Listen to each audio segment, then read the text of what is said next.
Pour comprendre une œuvre, il faut en comprendre le contexte. Les critiques ciné ou littéraires vous le diront, une œuvre, si elle existe par elle-même, a néanmoins besoin d'être contextualisée pour être appréhendée, que cela soit dans l'œuvre globale de son créateur ou au milieu des autres œuvres du média. Il me semble donc impossible de comprendre un jeu et ce qu'il apporte aux médias sans se demander qui est derrière. Et si bien sûr quelques jeux sont le fruit d'un seul homme, le plus généralement ce sont les studios que l'on présente comme entité créatrice d'un jeu. Cela peut paraître évident, mais ça ne fait pas si longtemps que les studios se mettent en avant, dépassant leur simple caractère de fournisseurs de jeux à des éditeurs pour devenir des marques à part entière. Ainsi, il est désormais plus naturel de faire correspondre un jeu à ses créateurs pour comprendre ce qu'il nous dit sur eux. Et pour ce premier épisode, on va s'intéresser à Klei Entertainment, par le biais de leur dernier jeu en date, le subtilement nommé Invisible Inc. On va donc voir ce que ce jeu nous dit sur Klei, et par extension de leur façon de se placer dans le paysage vidéoludique global. Et bien sûr, de vous dire pourquoi je leur fais des cœurs sur leur dev kit.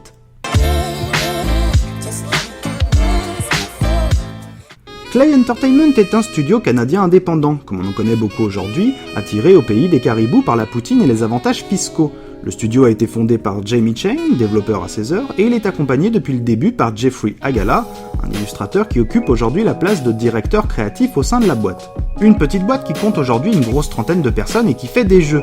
Le premier projet de Klei s'appelle Hits, jeu sur lequel on passera parce que personne ne s'en souvient, d'ailleurs je ne savais même pas qu'il existait, mais c'est avec Shank, en 2010, créé sous la houlette d'Electronic Arts, que le studio se fait remarquer. Le jeu aura un succès relatif, mais néanmoins suffisant pour qu'il en sorte une suite, habilement nommée Shank 2. Si la franchise ne brille pas par son gameplay, on peut pas dire que Shank transcende le beat'em all 2D, l'œil aguerri y notera déjà un certain bon goût dans la direction artistique et des animations travaillées. C'est en 2012 que les choses vont se précipiter pour le studio. La vague des indépendants sur Steam et le Xbox Live Arcade est devenue une fabrique à success stories, et épaulée par Microsoft Studios, Klei sort Mark of the Ninja. Si l'on voit directement l'affiliation avec Shank, que cela soit dans le character design ou dans l'architecture 2D, le soft va en revanche se démarquer de l'ensemble de la production avec un gameplay basé sur l'infiltration, à la croisée entre un Splinter Cell et un Metroid, le tout avec un soupçon de Tenchu. Le jeu doit beaucoup à Agala, tant les graphismes sont soignés, les effets d'ombre et lumière léchés et les animations fluides et efficaces. Les mécaniques de jeu sont extrêmement propres, encourageant même au scoring pour les plus perfectionnistes d'entre nous. Le succès sera cette fois au rendez-vous, aussi bien sur le plan critique que commercial. Contrairement au héros du jeu, Klei sort de l'ombre et le studio profite de toute l'attention portée sur lui pour sortir un an plus tard la petite bombe que sera Don't Starve, un roguelike axé sur la survie, l'exploration et le crafting. Don't Starve connaîtra un succès quasi immédiat après la sortie de sa bêta. Le jeu vous permet d'incarner un frêle jeune homme perdu dans un monde hostile où il ne faudra littéralement pas mourir de faim. Même si cette fin sera probablement le dernier de vos soucis devant toutes les bestioles qui viendront vous renifler l'eau à la bouche avec la ferme intention de faire de vos os des cure-dents. Le gameplay équilibré du soft valorise la réflexion et l'attention du joueur. Encore une fois, ce qui saute aux yeux, c'est le travail sur le character design et l'environnement. C'est cette fois du côté de Tim Burton que Agala est venu chercher l'inspiration, tant les créatures et personnages de Don't Starve semblent sortis de l'étrange Noël de Monsieur Jack et empruntent au croquis du réalisateur de Beetlejuice. Ainsi, le jeu se démarque de nouveau du reste de la production, tant par son gameplay que sa direction artistique, mais cette fois c'est un vrai carton. Plus de 3 millions d'exemplaires vendus uniquement sur Steam, le jeu est massivement diffusé sur Twitch et encore aujourd'hui mis à jour par des DLC. Et on aurait pu croire qu'après avoir sublimé l'action 2D et donné une leçon au roguelike en général, le studio canadien se reposerait sur ses lauriers. Il n'en est rien et c'est en 2015 que sort Invisible Inc., dernier jeu en date du studio et sur lequel nous allons nous pencher plus spécifiquement. Invisible Inc. est un jeu de rôle tactique au tour par tour, structuré dans un roguelike. Il s'agit donc de gérer une petite escouade d'agents dans des environnements générés aléatoirement. Mais là où le jeu tranche tout de suite avec ce que l'on peut attendre d'un RPG tactique, c'est qu'ici, il ne s'agit pas de faire passer à trépas tous les troufions que vous croiserez. Non, Invisible Inc. vous met aux commandes d'une équipe de professionnels de l'infiltration et de l'espionnage, dans une quête de vengeance contre une entité concurrente, le tout dans un contre-la-montre classique, 72 heures pour survivre, rien que ça. On enchaînera donc les missions qui consomment chacune un certain nombre d'heures dans l'espoir d'arriver jusqu'à la mission finale. Et afin de réussir celle-ci, si tant est que vous l'atteigniez parce que c'est chaud sa mère, vous devrez à travers vos différentes opérations améliorer votre équipement, obtenir des items plus puissants et renforcer votre escouade. Vous serez également épaulé par Incognita, intelligence artificielle à votre service pour jouer le parfait petit hacker. Chaque niveau dispose de son parallèle de réseau, une sorte de matrice à travers laquelle vous allez pouvoir hacker des portes de sécurité, des caméras ou désactiver des pare-feux. Le tout monnayant quelques points d'énergie disséminés ça et là dans le niveau sous forme de terminaux à capturer. Il vous faudra cependant être économe tant les points d'énergie viendront à manquer au fur et à mesure de votre escale. Parce qu'il faut le dire, Invisible Inc. est un jeu très exigeant. Non seulement parce qu'il vous offre toute une palette d'actions et options possibles pour arriver à vos fins, mais aussi et surtout parce qu'il mettra en face une armada de moyens pour vous arrêter dans votre progression. Gardes plus ou moins armés et robots invincibles pulluleront dans les couloirs exigus des complexes militaro-industriels. Les combinaisons d'items et de compétences pour les contourner ou les neutraliser sont multiples, mais je ne m'amuserai pas à vous les étaler ici. C'est juste qu'il y aura de quoi faire. Mais ce n'est pas seulement par la richesse des situations et des options que le titre de Clay s'illustre, c'est aussi dans les choix qu'il impose aux joueurs.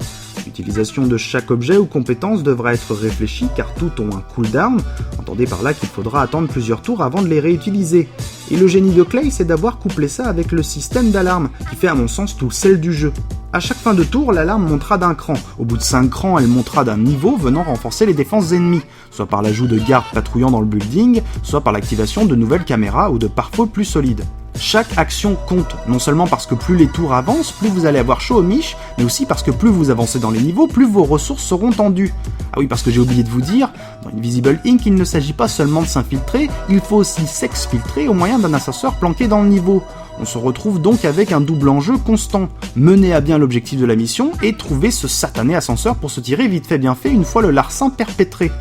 Et bien sûr, comme sur les jeux précédents, le tout est servi par une direction artistique sublime, du cyberpunk futuriste crayonné, chaque personnage a de la gueule, les environnements sont soignés et d'une grande lisibilité malgré l'ensemble des informations qui se superposent à celui-ci en jeu. Les animations sont péchues et en plus, le doublage anglais est excellent, mention spéciale à Mamie Centrale dont la voix tremblante mais assurée vous motivera tout au long de vos runs. Let's crack open his brain and steal his access codes. En fait, avec ce jeu, Clay confirme que les succès de Mark of the Ninja et de Don't Starve ne sont pas volés, que les équilibres dans leur gameplay hybride ne sont pas des miracles. Avec ce troisième projet en près de 4 ans, les Canadiens ont su montrer à quel point ils savaient faire des jeux vidéo, et ce dans le sens le plus noble du terme. Au fil de ces softs, le studio a su se forger et imposer une vraie identité dans son œuvre et dans la façon qu'ils ont d'aborder le gameplay et l'univers d'un jeu. Déjà, il est assez rare de voir un studio s'attaquer à des genres aussi différents que sont l'action-aventure 2D, la survie et le RPG tactique. Comme si s'immiscer dans des genres totalement différents n'était pas suffisant, les Gugus ont en plus le toupet de venir à chaque fois chambouler les codes du genre, de venir faire infuser des mécaniques d'autres genres dans ceux-ci. Alors oui, vous me direz, on a déjà vu ça et là des jeux hybrides qui mélangeaient des mécaniques a priori peu compatibles. Vous me direz que Invisible Inc. est sorti après des trucs comme XCOM, mais franchement, a-t-on déjà vu un studio prendre des risques à presque chaque production et s'en sortir avec brio ? Alors oui, Invisible Inc. ne se vend pas très bien, en tout cas sûrement pas autant que Don't Starve, mais je vous répondrai d'abord que c'est un jeu de niche et puis que le titre n'est pas encore arrivé sur console, c'est qu'il lui donnera une nouvelle visibilité très importante pour les indés. Et oui aussi, Clay ne fait presque plus figure d'indépendant, puisqu'ils ont quand même eu la capacité de produire eux-mêmes leurs jeux. Mais en un sens, est-ce que Clay ne représente pas tout ce à quoi les développeurs indépendants voudraient aboutir ? Les mecs sont totalement libres dans leur création, ils ont le talent et les compétences techniques pour faire des jeux solides et originaux, et faire vivre une trentaine de personnes. Clay est pour moi un cas d'école du studio qui a su se constituer une ADN, un véritable savoir-faire unique qui leur permet d'exister dans le paysage vidéoludique. C'est bien sûr déjà grâce à une patte artistique marquée, celle de Agala et de son équipe, qui permet aux jeux du studio de sortir de la masse, se positionnant à la fois à contre-courant du réalisme à tout va des AAA, mais aussi du pixel en veux-tu en voilà des indés. Et puis ce sens aigu de la mécanique, cette façon qu'ils ont de bricoler des idées de game design souvent déjà existantes, mais de les mélanger, de les articuler pour en faire des concepts uniques et à la saveur sans pareil. Et c'est des studios comme ça que je veux mettre en avant ici, des studios qui s'inscrivent dans la mouvance mais tout en faisant leur propre chemin, qui n'ont pas peur de s'inspirer de ce qui se fait de bien, mais aussi de sortir des sentiers battus pour sublimer des concepts qui nous semblaient déjà éculés. Des gens qui ont en plus compris la nécessité d'une direction artistique propre comme vecteur pour se différencier, en premier lieu, mais aussi pour exister et perdurer. La patte Clay est aujourd'hui reconnaissable immédiatement, et rien que ça, il n'y a pas tant de studios qui peuvent en dire autant. Et bien sûr, je ne vous cacherai pas mon impatience de savoir sur quoi ils bossent en ce moment et de voir quel gameplay ils vont encore bien pouvoir nous pondre. Clay Entertainment, par sa cohérence humaine, par son couple codeur-illustrateur, nous montre qu'il y a bien encore de la place pour faire des jeux simples, mais pas simplistes. Des jeux à gameplay, mais à l'univers et à l'aspect travaillé. Et je sens un profond amour pour le jeu vidéo dans tout ce qu'ils font, dans leurs jeux bien sûr, mais aussi dans leur implication dans des projets d'autres studios comme Red Hook, sur Darkest Dungeon. Et cet amour, je leur rends volontiers. Cœur sur vos dev kits, les gars.